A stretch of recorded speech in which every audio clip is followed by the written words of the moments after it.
Something happens inside a narcissist's mind after weeks of unanswered silence that almost no one gets to witness directly. Not because it's hidden intentionally, but because it unfolds entirely in private, in the specific, unglamorous moments where there's no audience left to perform for. If you've gone no contact, and you're wondering what's actually happening on the other side of that silence, psychologically, in real time, this is the answer almost nobody explains clearly, because it isn't one single reaction. It's a sequence, predictable enough that psychologists who study narcissistic personality patterns can map it almost stage by stage. Let's start with the framework that makes sense of everything that follows, because without it, a narcissist's behavior during extended no contact looks chaotic and contradictory. It isn't. It's actually one of the most consistent, predictable patterns in the entire study of narcissistic psychology, because it follows directly from a single underlying mechanism. A narcissist's sense of self is regulated externally, not internally. This isn't armchair psychology, it's a well-documented feature of narcissistic personality organization, sometimes described as an unstable, other-dependent self-concept. In plain terms, it means a narcissist doesn't have a reliable internal sense of who they are that holds steady, regardless of what other people think or feel about them. They need a steady stream of external input, admiration, attention, even conflict, to maintain a coherent sense of self at all. No contact removes that input entirely, and what follows is best understood not as heartbreak in the ordinary sense, but as a kind of regulatory crisis. The first stage, typically lasting anywhere from a few days to a couple of weeks, depending on the person and the relationship, is denial dressed up as indifference. This is the stage most people watching from the outside misread completely, because it often looks like genuine, unbothered confidence, a fast-moving new relationship, a highlight reel of thriving on social media, an apparent lack of any visible reaction to your absence at all. Underneath the surface, though, this stage is functioning primarily as a testing mechanism. Low-effort contact attempts, a like on an old photo, something requiring a response without saying anything of real substance, aren't expressions of longing. They're probes, checking whether the silence is a genuine boundary, or, as it has been in every previous rupture in this person's relational history, a temporary bluff that will eventually give way if enough time passes or enough indifference is performed convincingly enough. Here's what's psychologically significant about this stage, and it's worth understanding clearly. The calm isn't fake in the sense of being a conscious performance the entire time. Much of it is genuine, at least initially, because a narcissist's psychological defenses are specifically built to prevent conscious awareness of loss until absolutely necessary. Denial, in this context, isn't a choice being made deliberately. It's closer to an automatic defense mechanism firing the way it's designed to, protecting a fragile internal structure from having to process something it isn't yet equipped to survive processing directly. The second stage, which tends to emerge somewhere between 2 and 6 weeks into sustained silence, depending on how significant the relationship was, is escalation. This is where the probing attempts from stage 1 intensify, because the low-effort testing hasn't produced the expected result, and a narcissist's psychology, faced with an unsolved problem this significant, doesn't typically respond by simply accepting the outcome. It responds by increasing pressure. This is the stage where messages start manufacturing urgency, an emergency requiring your specific input, a mutual friend suddenly checking in on their behalf, a memory posted on a significant date, timed with a precision that only makes sense as a calculated attempt to provoke rather than a genuine coincidence. What's happening internally during this stage is worth understanding in more psychological depth, because it explains why the escalation often feels so disproportionate to what a rational assessment of the situation would predict. This stage frequently activates something close to what attachment researchers describe as protest behavior, the same category of response seen in early childhood attachment disruption, where a child whose caregiver becomes suddenly unavailable escalates crying, reaching, and distress, specifically because the escalation has, historically, been an effective strategy for restoring proximity to an attachment figure. Adults with insecure attachment patterns and narcissistic personality organization specifically tends to correlate strongly with disorganized or avoidant anxious attachment histories, can display strikingly similar escalation patterns when a significant relationship becomes unreachable. The behavior looks manipulative from the outside, and functionally it often does manipulate, but the underlying mechanism driving it is closer to genuine, if maladaptive, distress than most people assume. This is an important nuance, and I want to be careful in explaining it clearly. Understanding the psychological mechanism behind the escalation doesn't make it acceptable, and it certainly doesn't obligate you to respond to it. Manipulative behavior doesn't stop being manipulative just because it's also, at some level, driven by genuine internal distress. Both things can be true simultaneously. The behavior can be a real reflection of psychological discomfort, and it can also be something you're not obligated to soothe, manage, or respond to, especially given the pattern of harm that led you to go no contact in the first place. Understanding the mechanism is for your own clarity, not for generating sympathy that overrides your boundaries. The third stage, which tends to emerge only after extended silence, often a month or more, sometimes considerably longer, is what researchers and clinicians sometimes describe as narcissistic injury response. This is qualitatively different from the earlier stages because it marks the point where denial genuinely starts to fail as a defense mechanism, and the underlying threat that no contact represents, the threat to a fragile, externally regulated sense of self, starts to become at least partially conscious, even if it's never fully acknowledged or named accurately, even internally.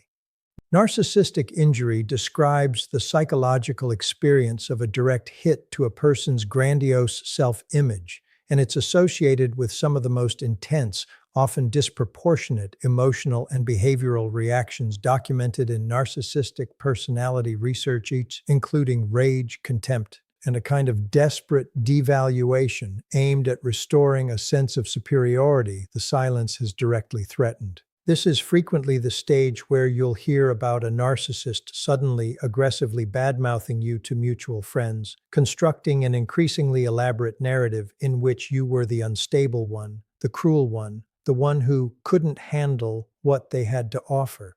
This isn't a calculated strategy in most cases. It's a defense against the injury itself. Devaluing you protects the narcissist from having to sit with the much more threatening alternative, which is that your absence reflects something true and damaging about their own behavior rather than something explainable by your supposed instability. Understanding this stage clearly is one of the most protective things you can do for yourself if you're currently living through it, because it explains something that otherwise feels deeply unfair and confusing. Why the narrative about you seems to get worse, not better, the longer your silence holds. It isn't because you did anything different. It's because his psychological defenses are working exactly as they're designed to, converting an unbearable internal reality into an external story that's easier to survive believing. The fourth stage, and this is the one that surprises people most because it contradicts almost everything the previous three stages would predict, is what researchers sometimes call the oscillation phase, a period often beginning around the 2 to 4 month mark for significant relationships, where the narcissist's psychology begins cycling unpredictably between the devaluation of stage 3 and sudden, unexpected returns to idealization. This is the stage responsible for the single most disorienting pattern reported by people who've maintained no contact long enough to witness it. A narcissist who was, weeks earlier, telling mutual friends you were unstable and impossible, suddenly sending a message soaked in nostalgia, longing, even apparent vulnerability, as though the devaluation had never happened at all. This oscillation isn't strategic inconsistency designed to confuse you, even though its effect often does exactly that. It reflects something genuinely happening at the level of internal psychological organization, a mind attempting to resolve an unbearable contradiction between two competing needs that can't both be satisfied at once. On one hand, devaluing you protects the narcissist's grandiose self-image from having to absorb responsibility for what happened.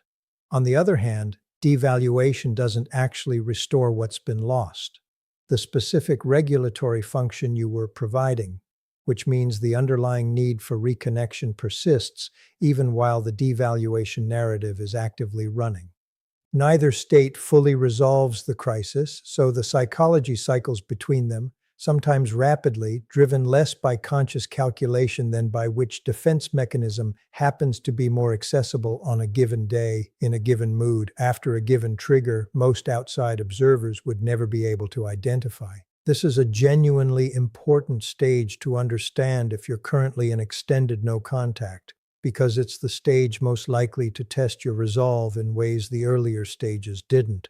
The anger of stage 3 is, in a strange way, easier to hold a boundary against, because anger doesn't usually activate the parts of you that once loved this person. A sudden, seemingly genuine message of longing or vulnerability is far more likely to reach those parts, precisely because it's designed, even if not consciously, to reach exactly the qualities that made you susceptible to this relationship in the first place. Your empathy, your hope that people can change, your memory of who this person was during their best moments. Recognizing this oscillation as a psychological pattern rather than evidence of genuine transformation is one of the most protective pieces of knowledge available to you during this specific stage. The fifth and final stage, for those narcissists who experience it at all, is what's sometimes referred to in clinical literature as narcissistic depletion, a state that tends to emerge only after the oscillation phase has run its course without producing the desired result, typically somewhere in the 4 to 12-month range for significant relationships, though this varies considerably based on individual psychology and the specific dynamics of the relationship in question. This stage is characterized less by dramatic behavior and more by its absence, a kind of flattened, low-energy withdrawal that looks, from the outside, like the person has genuinely moved on, and in a limited, practical sense, often has. But it's worth understanding what moving on actually means at this stage psychologically, because it's rarely the resolution it appears to be. Narcissistic depletion frequently reflects not genuine acceptance or growth, but exhaustion of the specific psychological resources that were fueling the earlier stages, the capacity for denial, for escalation, for narrative construction, all of which require ongoing energy to sustain, especially in the complete absence of any external reinforcement from you to feed them. What emerges after that exhaustion isn't insight. It's usually a kind of numb redirection, attention moving toward a new source of supply, not because that new source represents genuine healing or a lesson learned, but because it offers a fresh opportunity to avoid the exact internal reckoning. The entire 5-stage process was, in its own dysfunctional way, circling around the entire time. This is important to understand clearly because it explains something that confuses a lot of people trying to interpret a narcissist's apparent calm after extended no contact. The absence of continued pursuit doesn't necessarily mean psychological resolution has occurred. It often just means the specific defense mechanisms available to this particular person have been exhausted, and a new object of attention has become available to redirect that energy toward, restarting a similar cycle with someone else, rather than actually resolving anything about what happened with you. Here's what's worth understanding across all 5 stages, taken together, because it reveals something important about the entire process. At no point in this progression does genuine accountability typically emerge as the natural conclusion. Denial, escalation, injury response, oscillation, depletion. None of these stages are structured psychologically to produce insight on their own. They're defense mechanisms, sequenced in a fairly predictable order, each one protecting the same fragile core structure from having to confront the same uncomfortable truth. That the silence reflects something real and damaging about their own behavior, not something explainable by your instability, your coldness, or any other external factor their psychology reaches for instead. This doesn't mean genuine change is permanently impossible for every narcissist who goes through this process. Personality exists on a spectrum, and some individuals, usually only with significant therapeutic intervention and a level of self-motivated introspection that's genuinely rare, do eventually move beyond this five-stage cycle into something resembling real accountability. But that outcome is the exception within this pattern, not its natural conclusion. This is where the psychology of extended no contact becomes genuinely useful to you, not just interesting to understand in the abstract because knowing these stages exist and knowing they follow this general sequence regardless of who the specific narcissist is, gives you something you likely didn't have while you were still inside the relationship: a map. And a map changes everything about how you experience the messages, the silences, the sudden returns to warmth or hostility that arrive during your no contact period, because none of it has to feel random or personally targeted anymore. It's a pattern playing out roughly the way it plays out in nearly every significant narcissistic rupture, regardless of the specific details of your particular relationship. Here's what this map protects you from specifically, and it's worth naming clearly: the temptation to interpret each stage as new, unprecedented information requiring a fresh emotional response. When the escalation phase arrives with its manufactured emergencies and perfectly timed anniversary posts, you don't have to experience it as evidence that he's finally genuinely struggling in a way that demands your compassion. You can recognize it as stage 2, a predictable psychological pattern, and let that recognition create the distance you need to respond, or more likely not respond to yours, from clarity rather than reactive guilt. When the oscillation phase arrives with its sudden vulnerability, its nostalgic longing, its apparent softness that feels different from everything that came before it, you don't have to interpret that as proof of genuine transformation. You can recognize it as stage 4, a mind cycling between two defense mechanisms that both protect the same underlying structure, neither of which represents the sustained, demonstrated change that real accountability would actually require. This matters enormously for your own healing, because one of the most exhausting parts of loving a narcissist, both during the relationship and often for a long time after it ends, is the constant, draining work of trying to determine what's real. Was that message genuine? Is this apology different from the others? Has something actually shifted, or is this just another version of the same pattern wearing new language? Understanding the psychological stages doesn't require you to solve that question anew every single time contact arrives. It gives you a framework sturdy enough to hold the uncertainty without needing to resolve it immediately, because you already know, structurally, what each stage tends to look like and roughly when it tends to arrive. I want to address something important here, because it's easy for this kind of psychological framework to slide into something less helpful. Understanding why he's behaving this way is not the same as being obligated to respond to it, wait for it to resolve, or extend patience while he moves through it. These stages describe his internal process. They say nothing about what you owe him during that process, which is, in almost every case where no contact was the right decision in the first place, nothing at all. You are not required to remain available as a stable point of reference while someone else's psychology works through denial, escalation, injury, and oscillation on its own unpredictable timeline.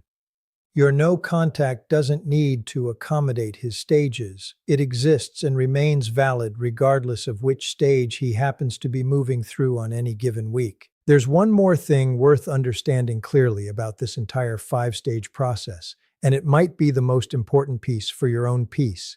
None of these stages are actually about you. In the specific individual sense, you might be tempted to interpret them. They're about the loss of a function, the regulatory role you are serving, the specific combination of admiration, patience, and management this particular relationship provided. This is true even though the pain being expressed, in whatever distorted form it takes, is aimed in your direction, referencing memories of you, using language that sounds deeply personal. The underlying mechanism driving all five stages would activate for the loss of anyone serving that same function this significantly. which is precisely why the pattern is so consistent across different relationships, different narcissists, different specific histories. You happen to be the person filling that role. The psychological process unfolding on the other side of your silence isn't really a reaction to who you specifically are. It's a reaction to what your absence structurally represents. This distinction, more than anything else in this entire framework, is what actually protects your peace during extended no contact. Because if his reaction were really about you, about your specific worth, your specific flaws, some accurate assessment of who you actually are, then his oscillating anger and longing might carry real information you'd need to weigh and respond to. But it isn't about you in that sense. It's a predictable psychological sequence that would unfold with only minor variation, regardless of which specific person had occupied the role you occupied in his life. Understanding that doesn't diminish what you experienced in the relationship, and it doesn't mean your absence means nothing to him. It simply means his reaction to that absence is not a reliable source of information about your own worth, your own stability, or the correctness of your decision to leave. If you're currently living through this, watching the stages unfold roughly on schedule, feeling the pull of the oscillation phase specifically, wondering whether this particular message is different from the others, I want you to trust the map more than you trust any single message that arrives claiming to be an exception to it. The pattern exists because the underlying psychology is remarkably consistent, not because your relationship was somehow uniquely destined to follow this exact script. It follows the script because narcissistic injury, whoever experiences it, tends to move through denial, escalation, injury response, and oscillation before either exhausting itself into depletion or, in the rarer cases, finally cracking open into something resembling real growth. Thanks for watching. Please subscribe my channel for more videos. Take care.